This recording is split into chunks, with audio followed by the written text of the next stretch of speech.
this way.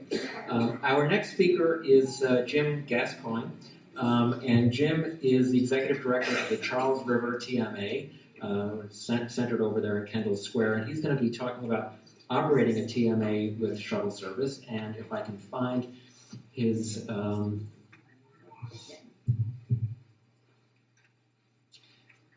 okay, there we go. And just page down. Okay. Thank you very much for having me here tonight. 2 bits of preamble. I get to go over to the Ryan rink all the time with my 12-year-old daughter. Due to the wonderful politics of youth hockey, she is not playing for the town of Arlington, where we live, but for Belmont. And so we've gotten to know a lot of great people in Belmont, and we're at this rink all the time. My wife works at New Balance, so we're part of the problem, I guess. Cutting through, and you've got a great community. We love Russo's and the various markets and stuff, so it's great to be here. I went back through my files. I'm a rare duck. I have been doing what I've been doing since 1995, and that's just not done in current American terms. And we started our shuttle system in 2002, very close thereafter. Beale, which was running the Arsenal project at the time, put their shuttle service out for bid. And I actually put together a proposal to do a shuttle very much like the shuttle I'm about to tell you about in 2004. Unfortunately, we didn't have good graphic capabilities. I don't have a splashy map or anything from that proposal to put up here. But the concept was very similar to what we've done in Cambridge. And the idea is, and I'm going to credit this idea to Robin Chase. Anyone know who Robin Chase is? Yeah. One of the founders of Zipcar. I got in this business because her brother was running the Seaport TMA, which Andrea mentioned. And at one point, Mark came to me and he said, "We should do a car sharing company." I said, "I can't do it." So Robin took the idea and made it big, and here I am stuck doing the same thing. And she's gone on to write a book, and it's called Peers Inc. It just came out. I haven't read it, but I've heard her presentation. It sounds fascinating. Why does the new economy work? She says, in part, that we're finding new ways to take advantage of unused capacity. So what's Zipcar? You've got cars in the neighborhood that nobody's using, and you can come and get an hour. The next evolution of that, Robin did in France, a company called Buzzcar. And Buzzcar, and something called relay rides, if any of you are familiar with that around here, is that we put our own cars up for use. My car's usually sitting in the driveway all day long. What if people could rent that all day long? It's excess capacity, it's already built, it's already sitting there. Part of the problem that we face right now is with everybody driving alone, everywhere they want to go, we've built our infrastructure to carry between 3 and 6 empty seats in each of those cars that we're taking along. And that's the real reason why we've got such congestion. Honestly, we're carrying these big machines around with us. Okay? I like to bike commute, so I've got my 30 pounds of steel versus 2 tons of steel. Just a little bit far. So anyway, this excess capacity, or taking advantage of the capacity that we already have. How do we do that with shuttle service? Basically, when I came on as a public-private partnership, our job is to try and move more nimbly and fast than government can. And where's the potential advantage? What can we do that isn't being done? And the first thing that we latched onto was the fact that in Cambridge, there were businesses running shuttles, which were often empty, or there were businesses that had requirements to run shuttles. And the easy way to have a big impact would be to combine those services together and move from corporate shuttles, which everybody else can't get on. You've got to show your badge, right? And you look at that go by as a resident or a person who's employed not by that business, and you say, that shuttle's empty. It's going to North Station. I'd like to go there. Why can't I get on? And so there's this notion of excess capacity. I better move forward. Which one am I doing? Page down. So here's something from 1997. In our first pass at doing a joint shuttle service, we had a meeting in Cambridge Chamber of Commerce, 20 businesses around the room. Everyone who had a shuttle responded to the proposal to do a joint shuttle by saying, this is a great idea, it's going to save me a ton of money. Anyone who didn't have a shuttle said, wow, it's going to cost me way too much, I don't want to get you. So if you were to run a shuttle today, and I always tick off my colleagues because I come to this and my message to you is, if you're not running a shuttle, don't do it. Why? Because it's really expensive and it takes a lot of coordination, it takes a lot of effort to make it work really well. Now, on the back end of that, I run shuttles. So what gives? I'm telling you not to do something that I do.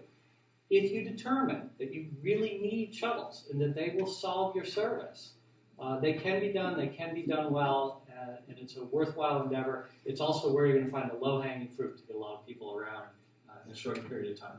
So we looked at doing North Station Shuttle. We were unable to do it. We got one business to chip in a first check, and I got to shop the idea around to all the other businesses in the area. And we put together a short service from Kendall Square to the old Ford plant at 640 Memorial Drive by the BU Bridge.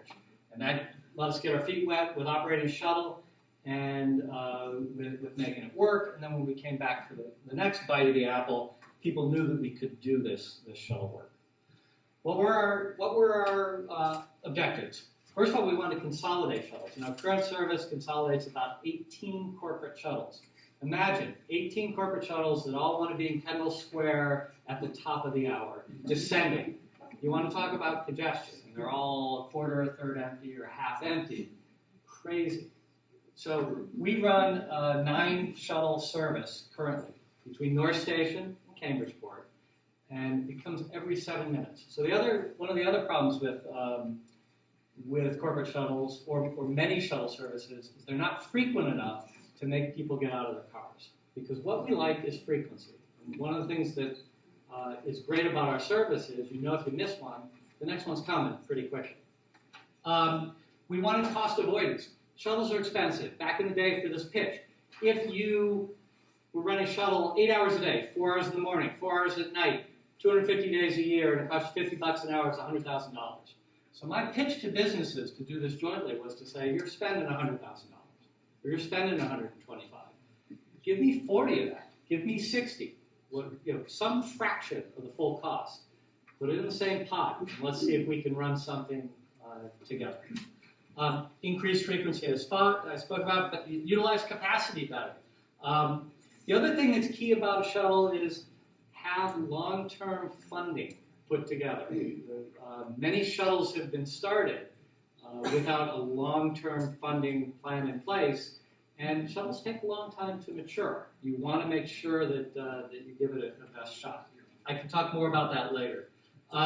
We want to improve commuters' options. You want to make it easy for people to get where they want to go by using a shuttle. In Cambridge, also a way to meet regulatory requirements. And the other thing that I love about what we do at TMAs is that you want to provide a service for the general public. We have corporate shuttles. Those are focused basically straight on what the corporations do. We provide a way to make the service open to the general public. And that's vital. Okay, keys to our success. First of all, we filled a gap in the shuttle service. We're nowhere without the T. You've got the North Station commuter rail, Orange Line, Green Line. You've got Green Line at Beechmere. You've got Red Line. There are a ton of people coming into that area of Cambridge. And what we provide is this last mile circulator. If you look at the T map, there was nothing doing the cross-town route yet. So we work hand in hand with the T, and we have to.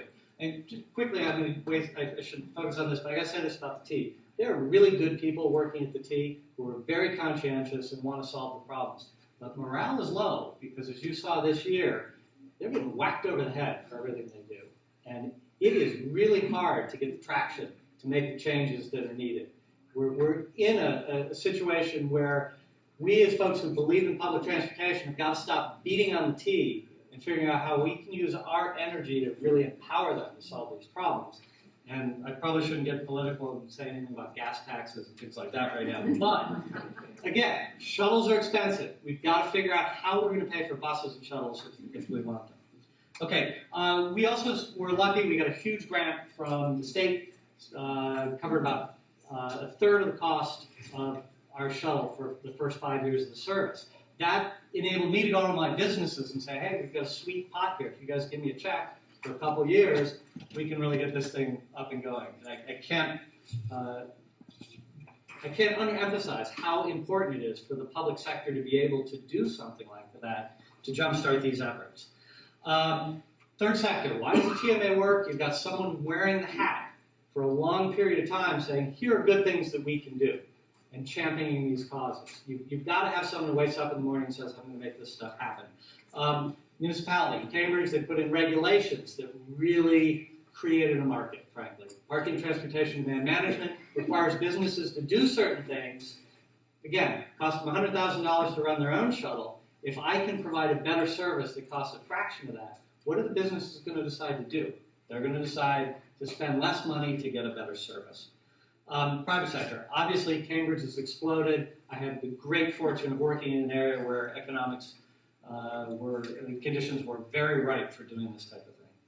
And then the second key thing we did was we got agreement on funding. The state dollars were for 3 years of grant funding. I required all of private sector partners to agree to the service for 5 years. So we stretched that public component and leveraged it to get a longer run of service. I got to wrap up. First year we had 85,000 passengers. This past year we had about 560.